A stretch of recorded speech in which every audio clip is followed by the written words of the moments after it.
Hey guys, this is a free, unlocked episode of the Bandsplaining podcast. If you enjoy this, you can find many more of these ad-free on Patreon. I have a Shrek story. One day I was listening to, I believe it is a Billy Idol track. It's like ever fell in love for someone, ever fell in love. Oh, yeah. Well, actually, I think that's Chris Isaac, the one that's like, ooh, never fall in love. Like that, like the sort of dark one? No, it's like a happy rock track. Ever fall in love for someone, ever fall in love. Oh, that's the Buzzcocks. Yeah, the Buzzcocks. That's a cool track. I was listening to that track, and a friend of mine was, oh, you're listening to the Shrek soundtrack. And I was like, shut the fuck up. No way. There's no way, dude. Shrek did not have the Buzzcocks on it. Yes, it has. But I believe it is a Emmanuel cover. Oh my god. Yeah. I'm going to play it right here. Peter Yorn, Ever Fallen in Love. Oh, it's Shrek 2.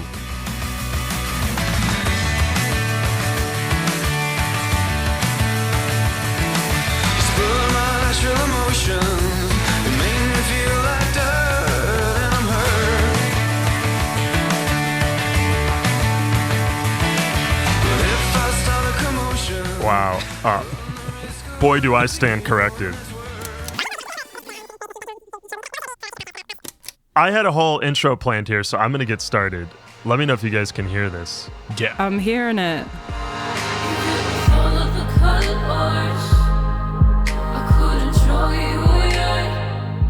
I know this is like torture to hear your own music being played. You're not wrong, but I appreciate it. But this is Projections by Kate Brunotts.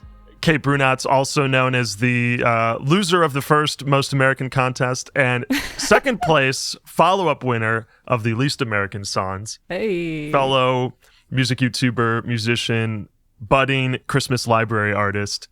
So, Kate, welcome to our Patreon podcast. Oh my goodness, thank you. I'm so happy to be here. Regarding the least most American, I think that makes me most improved, which I will take. I will take that any day of the week. So I know. And I actually really tried to get you the second place bidet.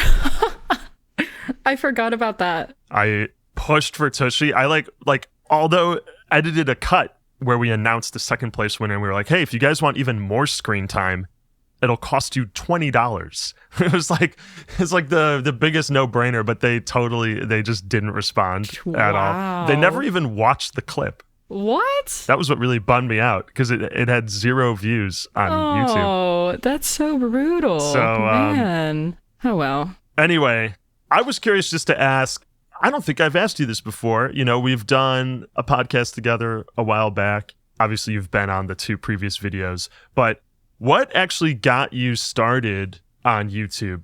Were you making music first, and then you just were like, fuck it, I'm going to vlog about this as well? Yeah, I think I was just one of those kids who grew up when YouTube was becoming YouTube. And so I think it was a bit of like mimetic desire. I see the people making the video. I want to make video. And so do you remember the age when all of YouTube felt like covers or parodies of songs? I feel like that was around when I just started doing horrendous covers when I was like a baby, like in middle school. Yeah, that was like YouTube from like what, 2009 to 2013. Yeah, exactly. Yeah, so right around then. And then it's just been something that's always there. And then as I got older, I had more complex thoughts, and I thought, none of my friends in real life want to hear me talk about FKA Twigs for 20 minutes. So it became an outlet for that. I did a couple of and I still do production videos here and there, just because a lot of times it's easier if you start to get frequent questions of, well, how did you do this? Or how do you think that? And then I can just send people links now and have that live there. So nice. Yeah, anything audio goes. Two things about that. Like, for one, I can totally relate. Just the number of times I have just annoyed the crap out of my friends when they they put on an album and I'm like, did you know this is the first song that used a Moog on it? You know? Yeah. And then secondly, I think this is a big reason why we wanted to have you on here is that you have your finger on the pulse of the youth, which Aldo and I are no longer a part of, you know, officially entering our middle ages, our medieval times. Ooh. We wanted Kate to explain to us what is going on in 2020's music, because this is personally my biggest blind spot. I don't know what's happening at all. Yeah. I have some guesses, but Yeah. if you're like us, you're curious, and you know, we're not just going to talk about pop music. We'll talk about some sort of more underground stuff as well. This will be your guide. Great. So, Amazing. because you're kind of like, you're playing a lot of music, you're gigging still. Yeah. You just put out a new single, I saw. So you're around this a lot, I assume. You see this at shows. You have friends who are musicians. Yeah. My friends are all just like, what's the word I'm looking for? Regular people. No, what happens when you get a little older and you become jaded? Oh, jaded. My friends are all jaded indie rock, punk rock guys who are like starting to play country music and folk music because they're like sick of the world. So they're of no use. I mean, to understand 2020's music. That's what I mean. Sure. To understand 2020.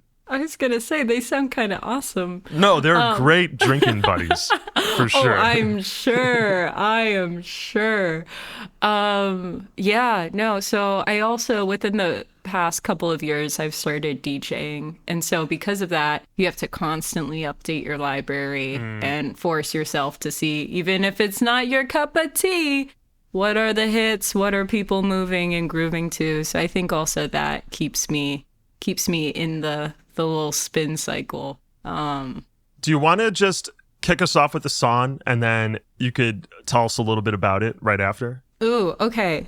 I picked out a couple of songs that I feel like describe.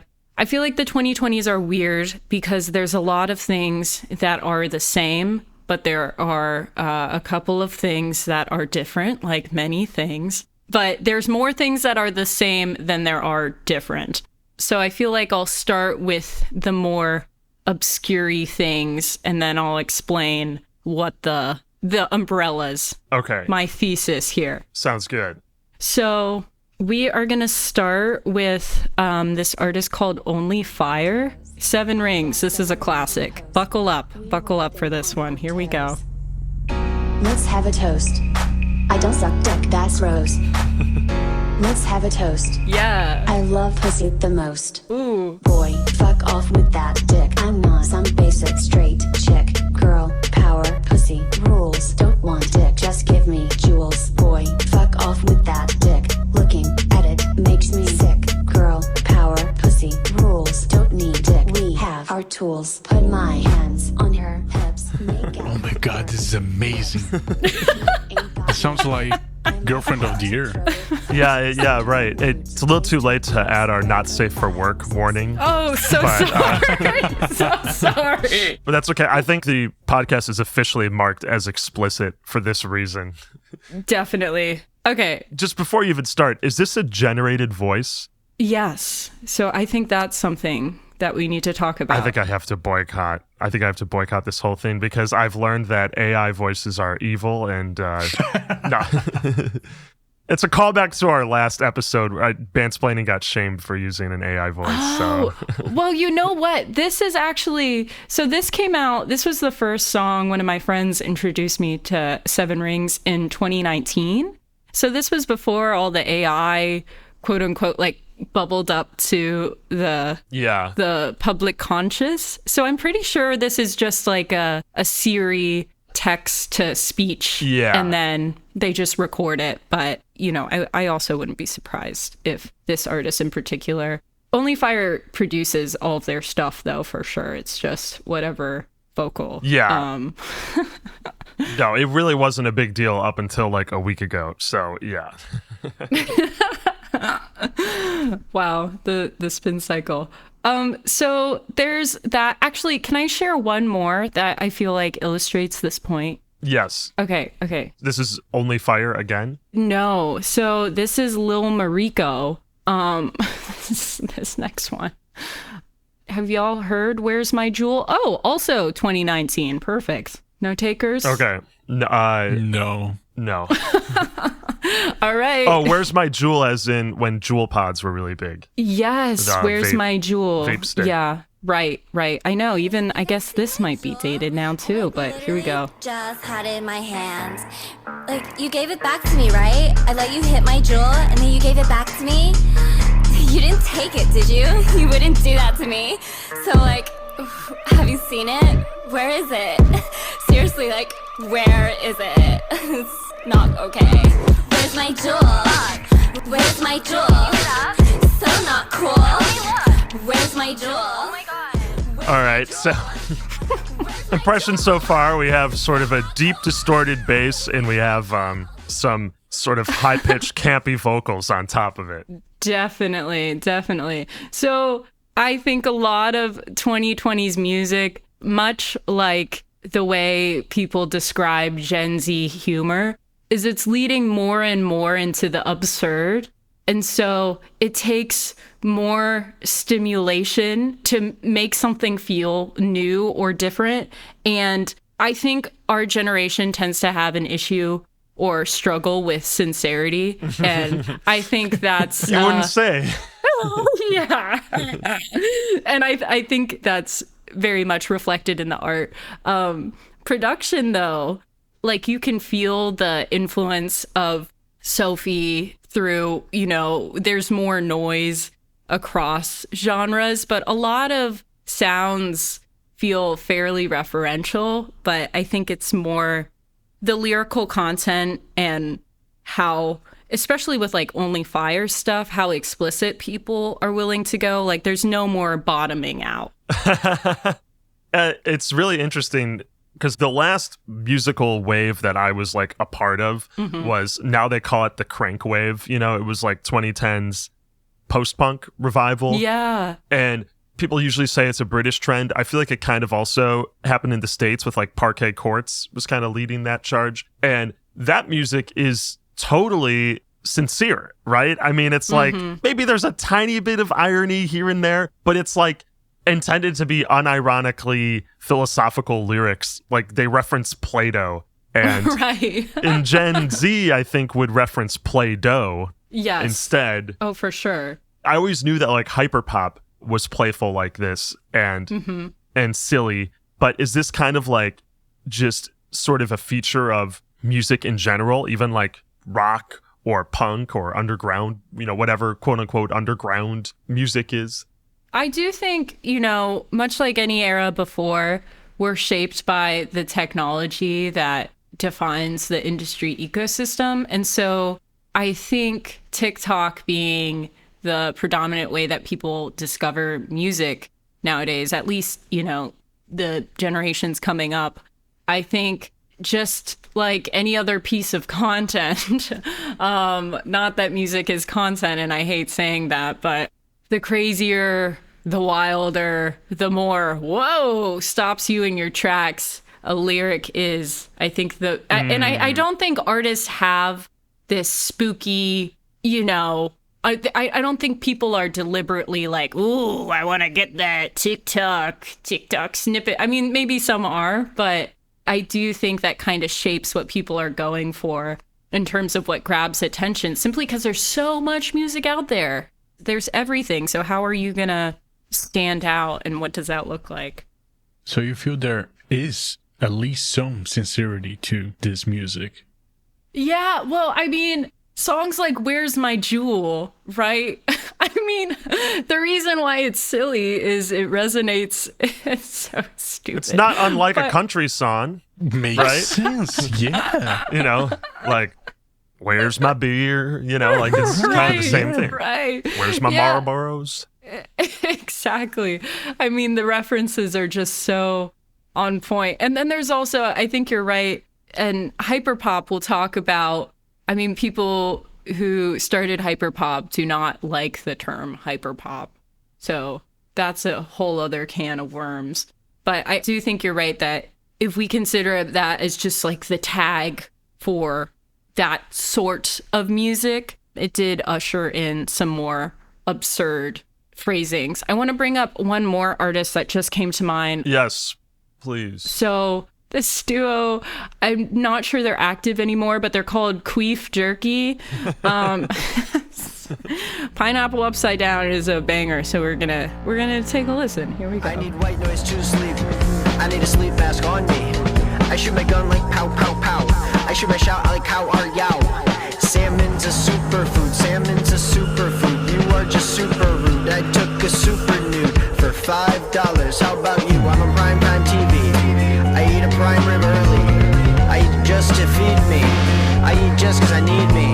Pineapple upside down, down in that toilet. I make a brown down in the pineapple upside down, down in that toilet. I make a brown down in the throw a stones toss all across the I should just point out the album cover is like a crowded desktop, just with a bunch of windows and pictures and text. For sure. I feel like just in the past, something like this would just be considered more of like a novelty song. And Right. it would come from an artist who...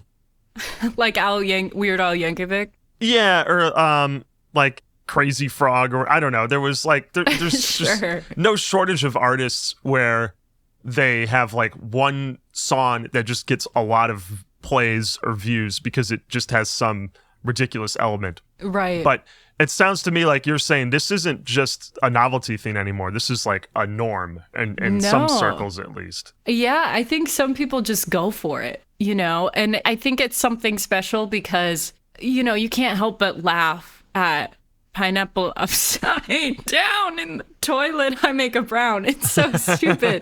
But I do think when you're growing up in a world where everything is so heavy, right? Yeah. And it can feel at times like nothing is promised to you future-wise. And I just feel like there's a need for spaces where you have the permission to be totally unserious and just laugh at something dumb. And I do feel like there's a subset of the music that's coming out today that allows that. And, you know, like these bands, they go on tour and people come out and they just have a great time. It's just about having the permission to have a good time and not think about anything else. Can you, I see there's another track here called Family Guy. Can you just play like 30 seconds of that? Oh, sure. I don't even know if I've heard this one, but let's go. Seth MacFarlane, I wanna make you my Seth MacDarlane. I'm just now getting started. I'm making heat like it's porridge. Cause I'm ahead of the game, ahead of the game. I got a head of hair, but I'm losing it. What are we I think I'm starting to get it. He really is like the poet of a generation. Seth MacFarlane, I want to make you my darling. Well, It's beautiful. I wanted to actually take over here and play a track and get your opinion on it. Oh, please. Please do. Oh, yeah, I know these folks. Yeah, TikTok. so exactly. We were talking about TikTok, and this was a band, like a post-punk band that blew up Yes. from it. And it's not because they have ridiculous lyrics, because in the places where they blew up, no one understands the language. Very few people understand the language. It's Molchat Doma from Belarus. Yeah. I'm just curious. Well, let's play a little bit first.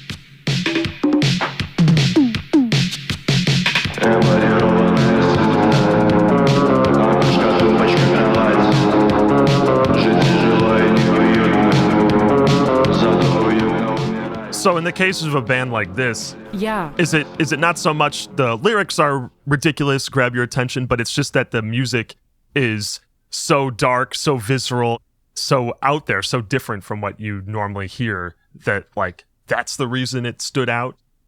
I think in my like 4 camps of 2020's music, I put nostalgiacore, which I'll explain. I'll explain that later. Absurd / comedy and music, which is what we were touching on. Also, I put death of copyright, mashups, that sort of thing. And then the last one I put is vibe over anything else. So visuals dominate our landscape.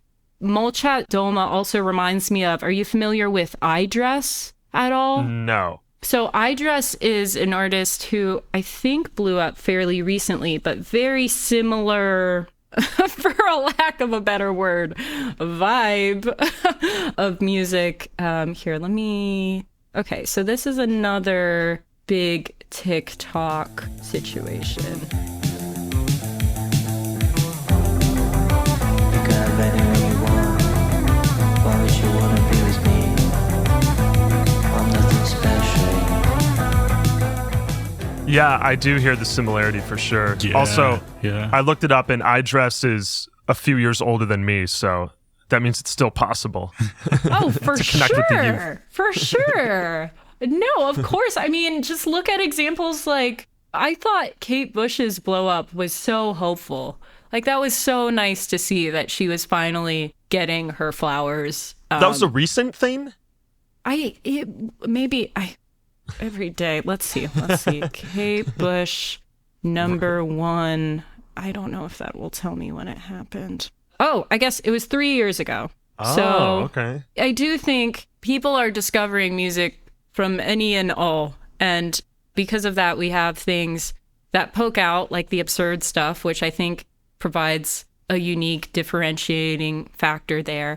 But also things like Molchat Doma that it instantly puts you in a different world. And I think this goes along with what I meant by nostalgia core, which is a stupid term, but I think it's important because if you're on TikTok or anywhere else, you'll start to see like all these descriptors ending in core. So, you know, just subculture, and I put that in parentheses, is getting flattened down into aesthetics. And those aesthetics are not defined by a true culture and community. It's more like, what are the signals of what we wear to look like this subset? But how that ties back to Molchat Doma or Eyedress is, I think people long for the feelings of decades where things were better.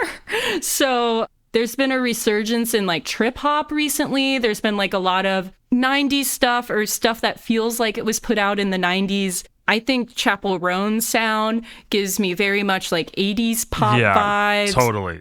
And Olivia Rodrigo also, you can tie back to a specific decade. So I think there's a sense of, if an artist can create a visual and auditorial world that encapsulates better times, I think that's very appealing for people. Yeah. Are you familiar with the term hauntology? No. Tell me more. This would be right up your alley. It's basically exactly what you described, but it's not so much that people want to go back to the past because it's a better time, but it's a feeling that there was unfinished business in the past. So the 80s had a dream of technological utopia that was unfulfilled, but you can kind of feel it in the pure sine wave, square wave synthesizers of the age, you know? So now people go back and they use those tones again because it actually evokes a feeling of innocent excitement and splendor that like doesn't exist in our current age. No one's excited and optimistic about like technology in that same way they were back then, right? Yeah, that's true. That's really interesting. Yeah, I didn't know about that. But yeah, there's so much longing. There's so much longing in different directions. I find fascinating that like we are doing this for how long now? 2 years recording this podcast, and still you find different words to describe ontology every time. It's fascinating how this subject is impossible to dry out. Yeah. I have a example to share. Have you guys ever heard this project? Oh, yeah. Oh. Well, Dorian Concept, I've heard you post about them and the Bandsplaining Discord, which you all should join. Oh, this is new to me. Get me hip. I'm ready. I'm pretty sure that both of you guys know this. Okay.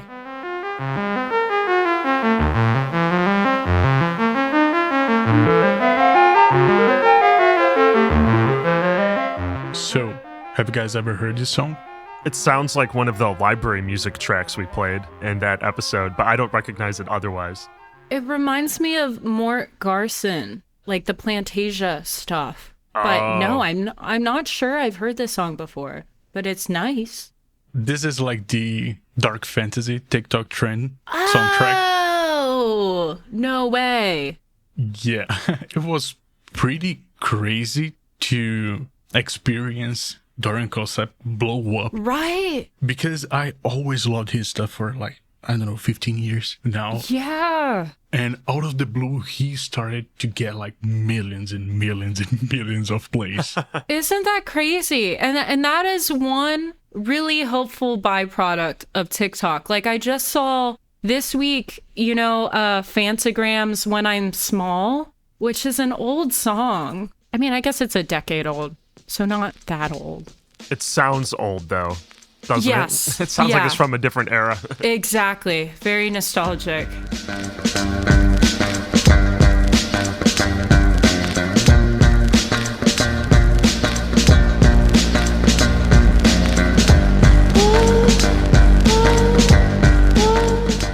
But yeah, I don't know. I think it's really nice. I mean, you see bands that, maybe people didn't pay as much attention as they deserved during their breakout periods start to pick up. I think there's more competition than ever to make great music, but it's nice to know that a good song will always be a good song. And if it gets continued through, TikToks or whatever else like that, I think that's a beautiful thing.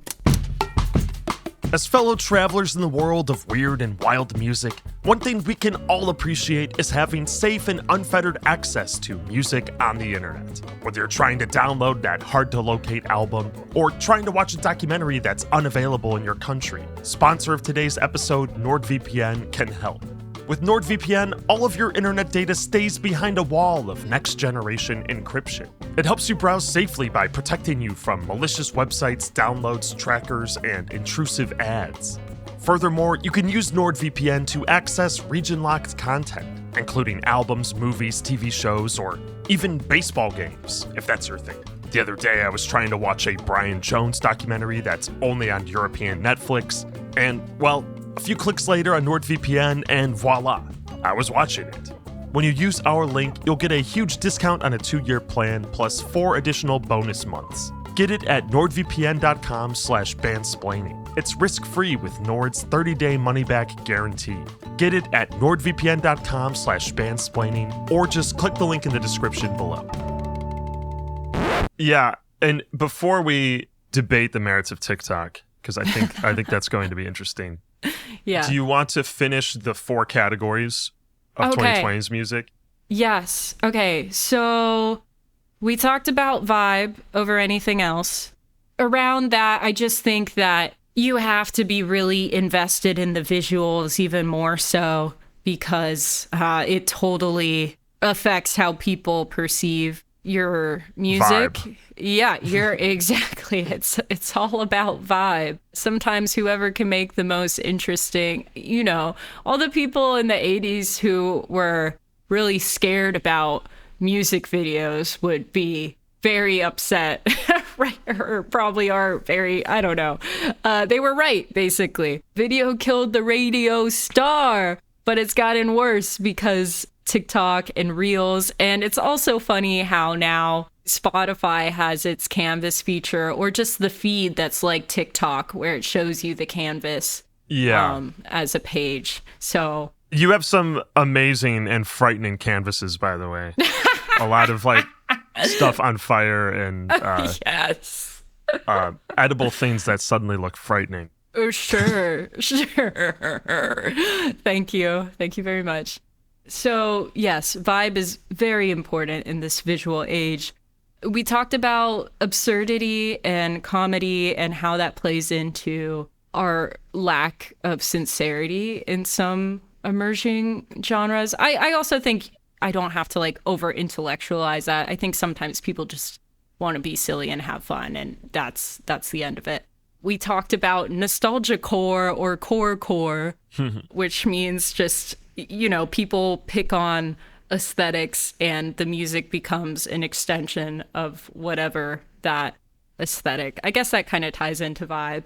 And then the last thing that I want to talk about is kind of, we're in a really weird place with copyright and I think also referencing music, just because there's so much stuff. It's hard not to bring things back. I think this can be really positive, but there's also a difficult part where, similar to how I feel about film, I think a lot of music has been recycling old IP. I mean, I'm not sure if you all heard like Baby Rexha and David Guetta's like interpolation of I'm Blue, Dabu Dee Babu Bye. I actually have heard that because I was like, whoa, Eiffel 65 is back? Yes, exactly. The negative side of this is that we get songs that feel like they were made more to calm down investors in big labels more than they were for the sake of creativity. So let's listen to I'm Good.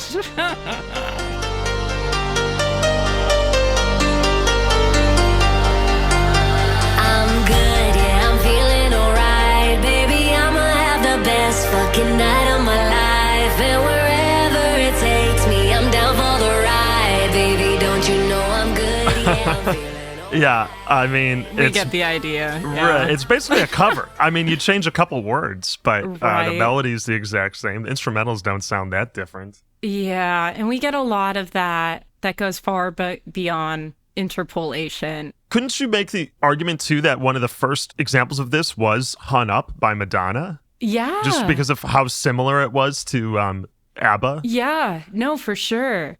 And I'm of the belief, I think music is very weird in terms of copyright. Like in film, when you reference something, you're paying homage, right? It's not this weird, like, give me all your money and, you know, you're trying to... I guess the way that copyright is imposed, I think a lot of time assumes malintent. I don't think that's always the case. In the case of like a song like this, I don't really know. I mean, maybe the numbers speak for themselves. It's Baby Rexha's #1 track. But I don't really know what that's adding to the music culture. landscape. Right. That wasn't already expressed. But I think there's a happy medium, and I think of songs like the Big Energy remix with Latto and DJ Khaled. So let me just play a bit of this. Miami in the house. Is Atlanta in the house? Is New York in the house? Okay. I was like, waiting, what song is it going to be? Exactly, yeah. When you gonna stop playing? Another one. Bad bitch, I could be a fantasy. I could tell you got big, deep energy. It ain't too many niggas that can handle me.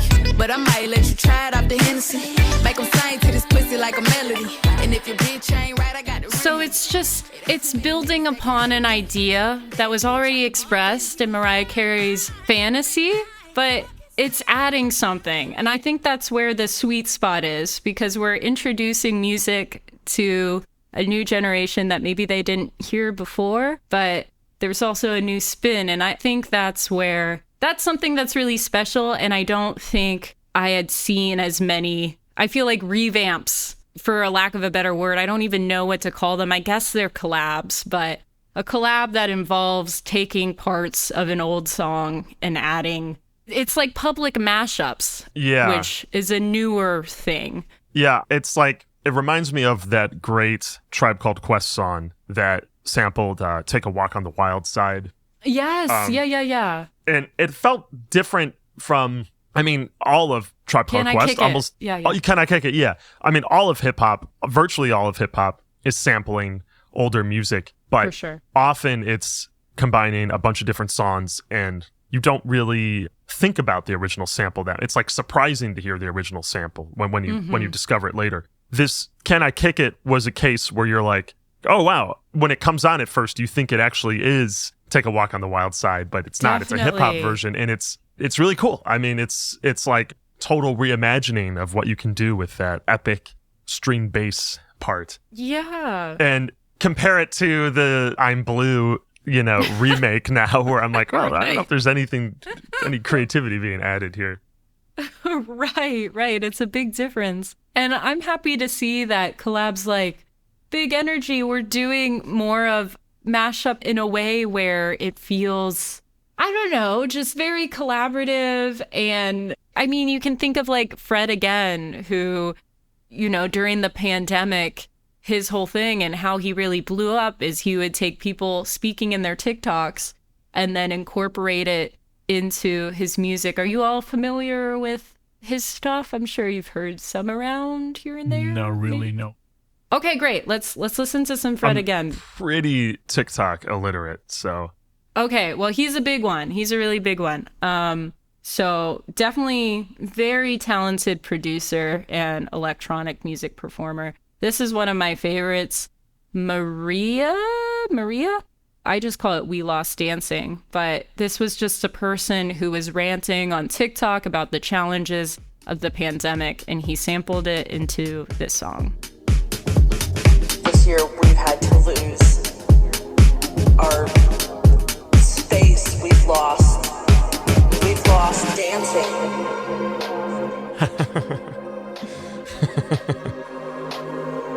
All these things that we took for granted. We've lost dancing. So sorrowful. Right? Yeah. But yeah, I think there's, again, with like the technology shaping the way we create music, I think that really shows up in his music. And then that also reminds me of this duo that I love and makes very crunchy, more like experimental electronic pop, I would say, called the HELLP. But they have this song called Really Nice. And I should just add, it's HELLP, HELP. Yes. And it's RLLY, nice. Oh, yeah. The song, Really Nice.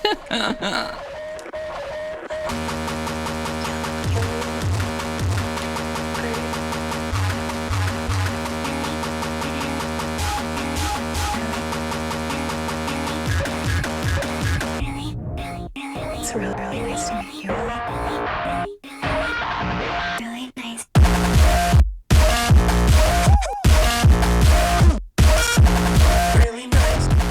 But yeah, it almost feels like modern dubstep almost. I don't know if that's the right way to call it, but just like taking the mixing to its max. And then also, they don't spell it out for you, but it appears to be audio from a girl like giving either a makeup tutorial or a haul or just something very 21st century. So, yeah. This gets to a question I wanted to ask you, and Aldo will be able to back me up on this. I think he'll know the history better than I. But this song and a lot of the ones you've played, they feature this like chopped and screwed style. Yeah. Where the beats have abrupt cuts. The glitch is like part of it is intentional. We're imitating media failing. And I think that started with hip hop in the late 90s. It kind of went mainstream with vaporwave and hyperpop for the first time, especially an artist like Sophie, who like, that was like the whole medium. You're not just recording a vocal track and then that's the way it appears on the album. You record a vocal track and then you just fuck with it to no end. Is that just the way music is gonna be now, you think? Like we're firmly in this like glitch world? No. I know like Chappell Roan is an example of an artist who doesn't do that at all. I feel like this is more out of style, and this is why this sounds so interesting, because this reminds me a lot of like the second wave of French house music, like Justice, Monsieur Oiseau, and even like Hadouken, something that is very, very out of fashion nowadays. But really, they are making it cool again. Like this project that Kate just presented us, The HELLP, I never heard of it, but it's like this could very well be released like, I don't know, 10 years ago. No, more than 10 years ago, like in 2007. Yeah. So I'm like frozen in time. Like what I think is the current production standards is actually like, because I'm thinking of like 100 gecs, Like they're all about those glitches, but are they now kind of like outdated too? No. I think what happens is, to get into why the founding cohort of hyperpop people often say that hyperpop is dead. It doesn't have to do with the sound. I think it's more so hyperpop was a term that was created by Spotify. And, I can't speak for everyone, but to the electronic artists who have been described in that way, and I've talked to them about it, some people don't care, but the ones that do feel like it was a term used to just do a catch-all around, historically queer artists, a lot of trans artists as well, who are making more like left of center electronic pop. And it felt like this catch-all term, hyperpop, only served the purpose to separate them from a level of regular pop. Mainstream. Yes, exactly. Quote unquote regular pop. Exactly. But to your point around the sound, I totally agree around Justice. I tend to really gravitate towards music like this because it's one of the few things that feels innovative to me. But you can also look at artists like The Dare, who is very popular right now. And he just did a collab with Justice, I believe. Yeah. Oh. And so I think Bloghouse is coming back. People like to call it indie sleaze, but I think that's a weird term.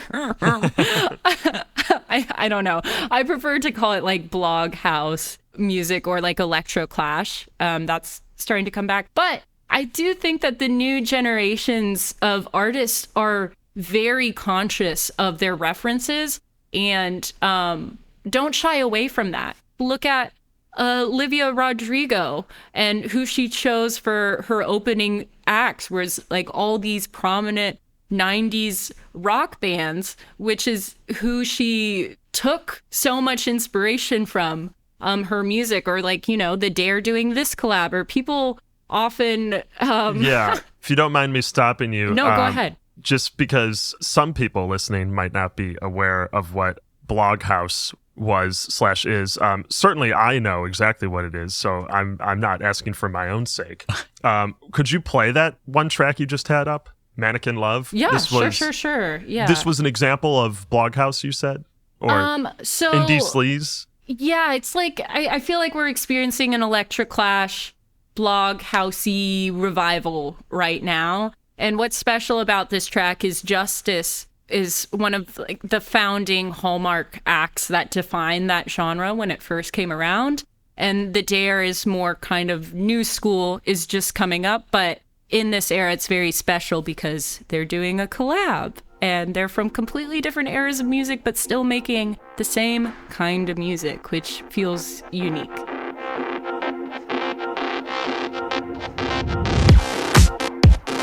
I can hear the Justice. Oh, yeah.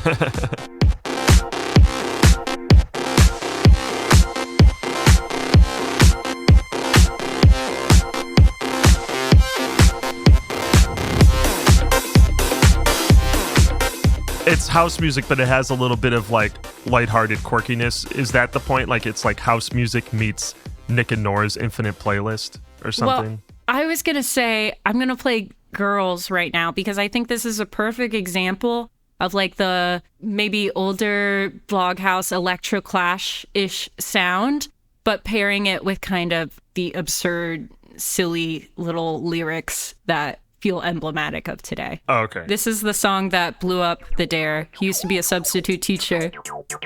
I like the girls that do drugs, girls with cigarettes. Also very Cake-like. I never thought the cake sound would be back in fashion.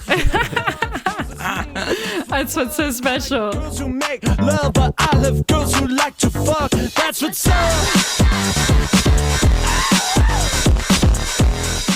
I mean, sick synth tones, though. I love that. Oh, for sure. But yeah, it's definitely a very modern, super brash, kind of erring on the line of offensive. But overall, it's just silly. It's tongue-in-cheek. It's funny.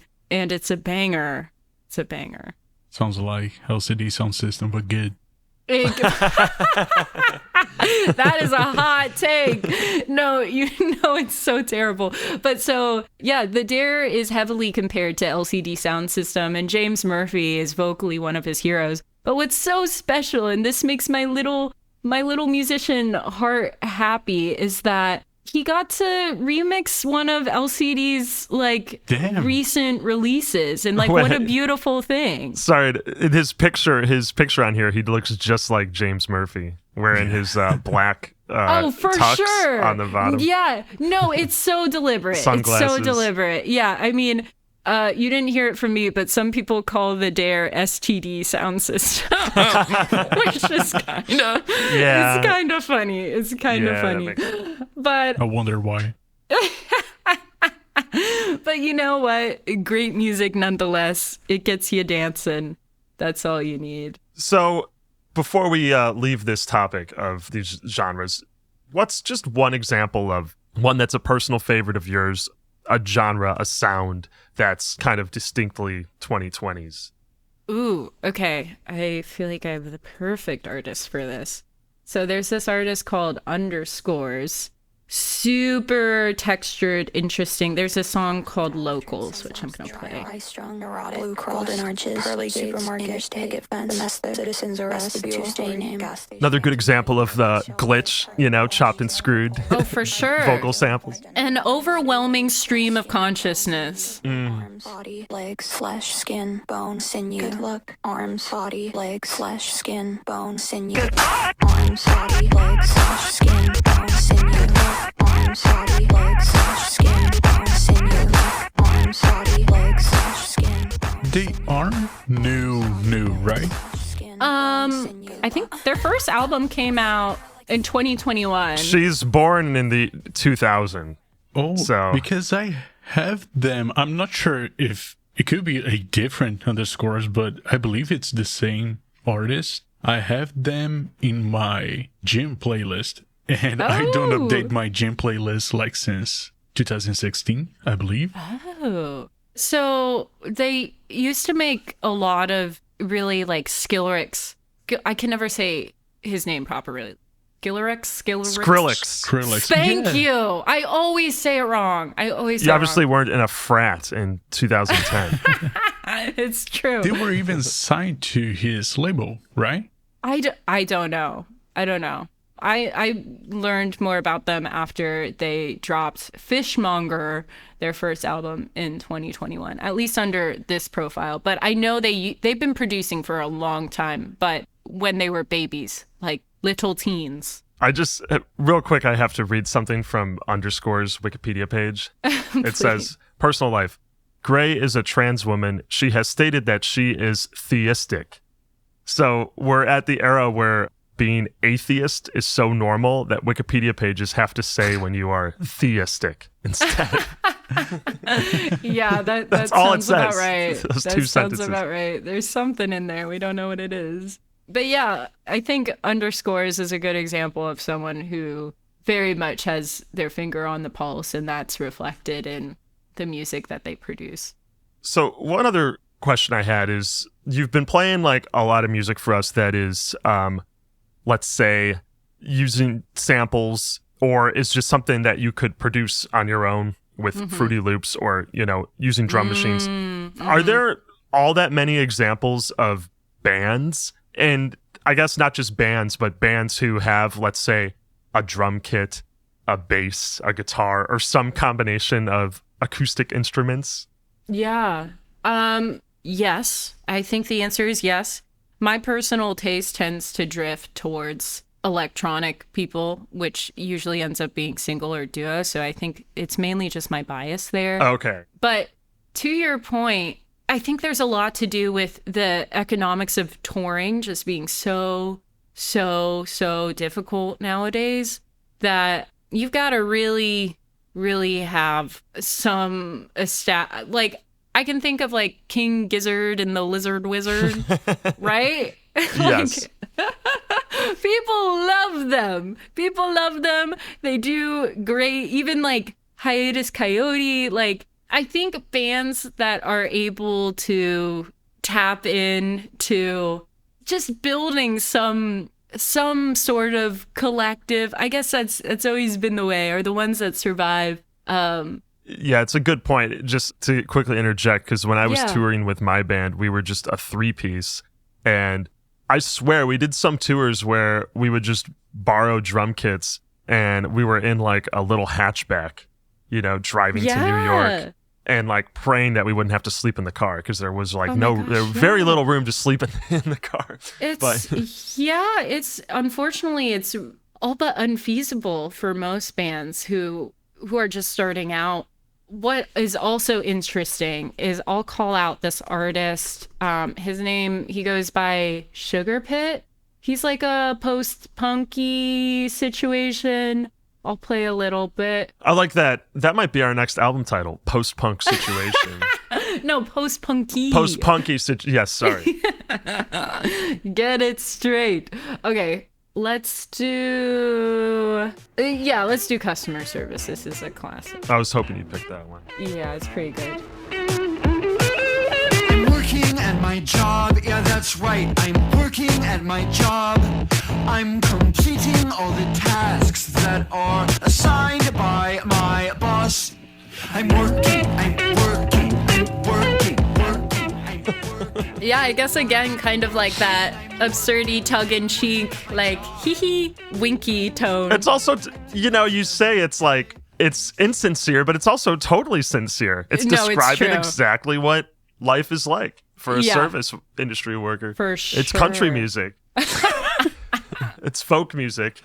That's a great one. Definitely check that out. But my reason why I bring up that song sounds like it might have a drum machine, but most Sugar Pit's music, he's playing all of the instruments. So he has like a drum kit, he has the guitar and the bass, but it's just him. So I believe he plays live with a band, but the way that he makes that happen is house party tours are coming back. So interesting. He just opens it up to followers and is like, hey, I want to go here, here, and here. Let me know if you have a venue or a backyard or a space, and ideally somewhere where we can sleep. So that's how he makes it work. Nice. But yeah. Classic punk strategy. Mm-hmm. I'm glad that'll never go away. Yeah. I mean, you can't fake it. There's something really special there about being so direct and connected with your audience in that way. So circling back to where we left off before and talking about TikTok, and I'm sure a lot of people like listening to this are, I'm sure there's a diversity of opinions, but I'm sure there's many that maybe never use TikTok, maybe like outright dislike it and think that it's ruining music, right? Sure, yeah. My question is, do you think it's possible for bands to be successful today? And let's say new bands, or I'm not talking about the Foo Fighters, right? Right. Is it possible to be successful without having some appeal on TikTok? Like, can you do the old-fashioned thing where you put a record on Bandcamp and you have several thousand people who buy it and you get virtually all that money with that little Bandcamp cut, and you get enough to make a living and go on the road and, you sell records or what have you? Or do you virtually need to like appeal in some way to the, I was about to say short attention span, but that's the wrong word. You have to appeal to the like oddball energy that makes something popular on TikTok. I don't think it has to be TikTok, but I think we're now in an age where unless you're like a really good promoter of parties or whatever else, I think online comes first versus, I think before you could just start playing shows and slowly build up a following that way.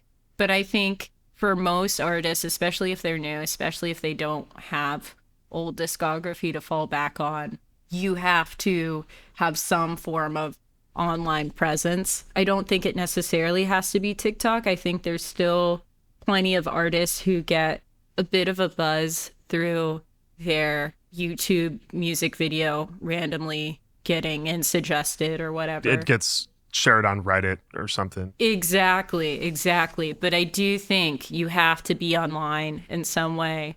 I feel like going Bandcamp first is very, very, very difficult unless unless you have a loss leader and something else. Like, people have to be invested in you online in some way. It doesn't necessarily have to be music. I think something that's really interesting is, much like we've seen, you know, dancers and actors and whatever else parlay into music, there's more and more YouTubers or people who talk about stuff that's completely unrelated to music eventually like parlay or dip their toe into the scene. This is a bad example, but is his name, he has the Tim cast. What's his name? Is it Tim Dillon? He's like a right-wing commentator. Oh. He came out with like a pop punk band that I think was pretty bad. Let me search this. Oh no, Tim Pool. Sorry everyone. Tim Pool band. Yeah. The Reddit thread says Tim Pool has a band where he pretends to be Panic at the Disco. Oh boy. No one should be pretending to be Panic at the Disco. That's hilarious. That's a great description, and it makes me curious. For sure. He actually got his start being part of Occupy Wall Street, but then I think he was part of Vice for a bit, and then I think he went more right wing. I don't know. I'm sure some people listening to this are like cringing because they're like way more familiar with the political commentator sphere, but we're music people, so I'm sorry guys. Yeah. But I was gonna say, I think you're dead right about that. There's a lot of like actors I know of who start a band and then they like have those like simultaneous careers. One of the guys from Stranger Things was from Chicago and had a band, if I'm remembering right. But this is something that I kind of tried a little bit with bandsplaining when my band's record came out. I think I posted about it once. And I was like I felt so embarrassed to do it because I was like, I almost just didn't want to combine those worlds, in part because I didn't want the inevitable negative comments from YouTube to then transfer over to my like band's music videos. Yeah. To your credit, dude, I believe like this will sound super cringy, but I am transitioning to make content in English, and I always found like music creators on YouTube that don't have a band, I don't think that's cool at all. Like, you don't know what you're talking about. You don't even have a band. You don't have skin in the game. That makes sense to me. Yeah, for sure. This is why I went back playing with a friend of mine, like from high school, and I returned to have a band after, I don't know, 10 years without playing with anyone. So you can have the credibility. Yeah, I love it. So man, I think it's amazing for you to like push your band with the bandsplaining channel. I believe it's totally fair. Yeah, I think so too. I mean, I'm biased because I just combine everything. Well, you did it from the start, which is kind of smart because then you don't have a choice. But I just know inevitably there's gonna be that one comment that's like, oh, I liked this guy until he put his own music out. Lost all credibility in my eyes. And then I'll respond with a snarky comment, but deep down inside I'll be like, what? That's fair. But yeah, I think it boils down to you have to capture attention some way. And it doesn't have to be music for you to be a successful musician. You have to find a way to find reliable exposure, and more often than not that equates to being consistently on the internet in whatever way, shape, or form. Let me ask you an abstract question to both you guys. Is there a vision of utopia that's achievable in any form where people could just write music and upload it to a platform, and then there's no payola, there's no big corporations getting the top spots. It just gets shown to people, and as a music fan, you could just discover new music and enjoy it without having to care about the visuals of each artist, without having to know their backstories, with just appreciating the music?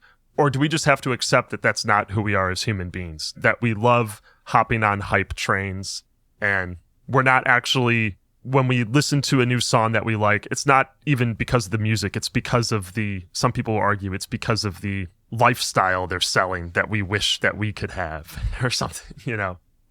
Does that question make sense? Yeah, for sure. In my opinion, I think, unfortunately, I think the answer, at least fully checking all those boxes, is no. Especially if we look at, Spotify is the dominant streaming outlet. They just added comments this week, which I think is stupid. And DMs. What? You can DM people on Really? Spotify. Yeah. So it's... Sorry, go ahead. Do I have to click on one of my friends' profiles here or something, and then I do it? Or? I haven't tried. I'm also I have purposely avoided updating. I assume it's just on iOS, but it's definitely a feature that has started to be rolled out. And Spotify they have publicly very much said, we want to be a content platform and not just a music platform. When they integrated audiobooks, that was a big deal because it started equating, I think a lot of authors were upset because it started, don't quote me on this because I might be missing a key piece of information, but I think what it did is it flattened the rate for content. So whether you're getting a stream for music or an entire book. Yeah, or a chapter of a book. Right. So... and that's totally unfair because your favorite song, you might listen to it 50 times for sure. in a month. Your favorite book, you're not going to re-listen to a chapter more than once, maybe twice, tops, right? Exactly. And so it's just clear more and more that Spotify is just, they're vying for attention in whatever way they can get it. Maybe the pendulum will swing another way. And even if we take Spotify out of the equation in kind of a romantic way, I do think people will always gravitate to artists due to their lore or the story they spin and what values they highlights in themselves. They're like little mythical, it's just our version of Roman god. I mean, not to mythology. Yeah, kind of. I mean, it's not in, and Very they say don't meet your heroes for a reason, because once you realize, and I have definitely experienced a little bit of this, that they're a real person that is flawed and does not uphold these magical ethereal standards that we place on them to represent our values. That whole fantasy and what feels special about art and the feelings that are captured within that context, they might still feel amazing, but I think for many people it might not feel as, I don't know, undefinably addicting. So I do think there's an important piece that isn't directly tied to the audio, that isn't necessarily cynical, more just reflects how we experience culture and express who we are and what we care about. What's your take, Aldo? I agree with Kate. I believe you can really separate the song from the lore of how it was created. There are a couple of bands that immediately come to mind when I think of this. One of them is Portal. I was talking about on Discord with D, I believe is the name of the Patreon subscriber. They have this entire lore, it's their vocalist is pretty much like Cthulhu. He's a entity. Their shows are a ceremony, but they aren't famous at all. Back to the Roman mythology. Yeah, right. But they aren't famous. They don't do this to be famous. It's just part of their performance. So I feel it's building this lore is more than just a thing to amount views, amount plays on Spotify. It's just a natural part of culture in general, Yeah, that made me think of two things. I mean, for one, I guess that's the entire project of Bandsplaining is about getting you into these artists because they have interesting stories and things that you would have never thought of because they happened in distant places and distant time periods. The second thing it made me think of is on a previous podcast, we were talking with Sam about Radiohead. Actually, we might have excluded this part from the podcast because it got political. Yeah. But I'm not going to get into the politics of it. It's just he was talking about how a lot of people are turning on Radiohead because they're not happy with Tom York's politics towards Israel. And I think that what both you guys are saying, like when people increasingly identify with artists because they believe that these artists align with their values, it becomes even more devastating when they perceive that artist to then betray those values.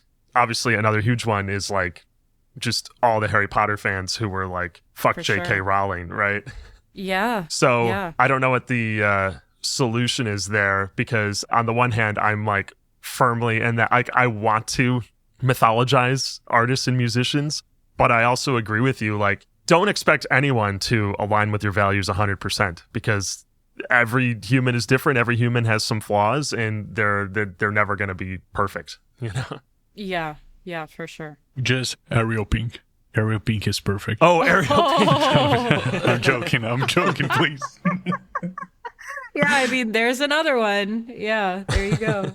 That's like the best example for our audience who likes hypnagogic pop and hauntology. You know, I wonder what you think of this idea, Kate, because we've done these 2 big group calls with the whole bandsplaining gang, where we all come from different backgrounds. We get to talk about music and our different experiences with it, and people get to see like a little edited version of it.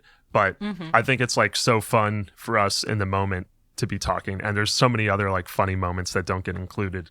But anyway, we've been discussing, trying to figure out other topics we can discuss and that we can like make use of this fun environment. And Sam brought up the idea that since we're all musicians as well, we should all write a song or record a cover of pick a genre out of a hat or something. And That might be fun. Yeah. then again, you're the one who like actually like does this for a living, so maybe for you it's like it's more of a job. Oh, no, but I'm happy. I love playing ball. You know what I mean? Music is just the best, even when it's like sexy Christmas songs or making a silly cover. Oh my all God. Beautiful. That's the idea right there. We each write a Christmas song. And this will be a Christmas themed release. Oh boy. Wait, yeah. And we should all like pick from a hat like different adjectives. Like there can be sexy Christmas. What about hairy Christmas? I Like think there smelly should Christmas? be like dark wave Christmas. Oh, or, for sure. Yeah, no, that makes more sense. Definitely. I mean, we could, a combination of both, like No. the I title think gets you're picked out of a hat and the style. Yes, the lyrical content. We'll have to think of the styles carefully, because if someone gets like Something I'm Zamrock, unfamiliar with. that's going to be really difficult. Or Oh, sure. Yeah. And to tie together with the bandsplaining theme, to make a homage to Bob Geldof, whoever makes more money with the Christmas song to donate for a country, like during a war. No, I'm joking. No. we'll hold a benefit concert at the end. Yeah. We'll fly. Oh, great. We'll fly everyone in. Have a gala? Yeah. It'll be Live Aid 2025. Bandsplaining's entire budget will go into this. One night. Oh, great. We'll sell tickets for $20,000 each. That's how we'll make it work. Perfect. Yeah, super exclusive. No, for real though. I mean, thank you so much for doing the last 2 videos, despite walking away empty-handed. Oh, no, it's been a blast. Yeah, no, I love having an excuse to talk about music. And especially the one thing that I do feel like is really important to talk about in our music landscape. And I'm sure, have you all heard of the book Mood Machine by Liz Pelly? I'm working my way through it right now. Oh, okay, great. Yeah, so I'm sure you've already talked about all of this. But actually, I've been saving it for when I finish the book. But please, we could get into part of it right now for sure. Oh, okay. So basically, Liz Pelly makes this argument and backs it up with a lot of pretty damning examples in which Spotify is just pointing us towards music that's just supposed to make you feel fine. It's a good way of putting it. So middle of the road. Yeah, like it's just meant to be, for a lack of a better word, it's like music you would like hear at a dinner party that is fine. I like the idea of calling it just music. That's all it is. It's just music. That's It's right. No other qualities to it. It's just Exactly. You're shopping at MUSIC. Anthropology, you're walking around. That's what you're hearing. It's not, the key point is it's not polarizing. And I do think that, and you'll start to see this if you ever let Spotify or streaming services turn on like the recommended shuffle button, you'll start to get music that's like very palatable, but doesn't necessarily say something or do something in the production that is going to make you love it or hate it. And I think because we're musicians, we go out of our way to find kooky stuff or stuff that feels new or fresh or innovative, even if it's not something that we're looking to listen to on a casual basis. We're just curious because we love music so much. But I do wonder if there are bubbles like for the general public where music is flattening more and more. And so when we talk about 2020's music, I feel like we can't neglect talking about, as Liz Pelly calls it, like mood music Right. that is created so that you don't click away or exit Spotify. I think she mentioned that like one of the biggest money makers for the platform is sleep music, which is music to fall asleep to and then to like leave on while you're sleeping. So it's kind of the perfect metaphor for this example for this, because you literally aren't even listening to it consciously, but it makes them money because you rack up streams, and it's artists that Spotify produces on their own so that they don't have to pay any royalties for those. Yes. And this has been going on for a long time now. And I think it's also very important that it's totally hypocritical in that Spotify has started to lay out stipulations where, if you make sleep music or if you make like relaxing sounds, whatever, we're going to start paying you at a lower rate. But for our artists who are pumping through editorial playlists, we don't have to pay them anything because they're work for hire, and they take up more of that pie. So yeah, that's a big one. I think you'll have to come back on. We'll do another episode once I finish the book. Oh, awesome. Yeah, no, I'd love to. I feel like that needs to be talked about more because people just don't know. Yeah. And there's parts of it that I find like disturbing and really compelling. And then there's other parts where I slightly disagree. And I think it'd be interesting for us to like, I'm not going to say a debate because I don't think we would get heated about it. But I think it'll be a good podcast for sure. Yeah, like a little book review, little book there discussion. We go. Yeah. Yeah, no, that sounds great. Well, cheers. I'll just do my little sign-off thing. Whoop-de-doop-de-doo, that's all. No, I'm just kidding. Great. I know for now Aldo's going to end up using that for sure. Please, Yes, I will. Aldo. Time code. No. All right. Until next time, thanks again.